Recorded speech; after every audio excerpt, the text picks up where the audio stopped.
Boss, no, kung may update pala tayong bago. So isa siyang Raider FI. So, Raider FI siya. Check natin yung Odo. Bagong Raider po ito na release, no. 393 Odo lang talaga to siya. Yan po.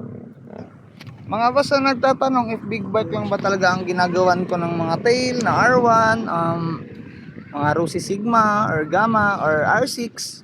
Ang sagot po is kahit Raider po kayo, basta willing kayong magagawa ng paraan at kaya nyo magantay. So Raider R150 Fi, naka R1 po tayo. Ayan po siya. So Raider Fi, naka R1 din. Tapos so si ano naman po dito sa gas tank, iniisip nyo paano yung gas. Ito po, yung purpose niya, stock na Raider to mga boss, galing sa gilid yan, nilipat po sa gitna. So ito yan siya, para naman to sa gas tank. So yan po siya. May bago lang tayong nilagay na susian dito.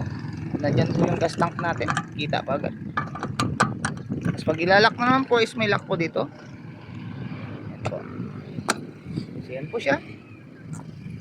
Tapos ano ba ang itsura ng R1 tail kay Raider FI? So ganyan po yung ilaw nya. Buksan natin yung ilaw. So yan. Yan po siya. Naka R1 tail po tayo. Raider FI. So update lang mga boss. Package po natin ito, isang tail assembly. Kasama na itong back seat at driver seat. So kumbaga, all tail backlash na stock at saka buong upuan is tanggal yon. Gagawin ko kayo ng bagong upuan mismo. So yan po siya mga boss. Update lang.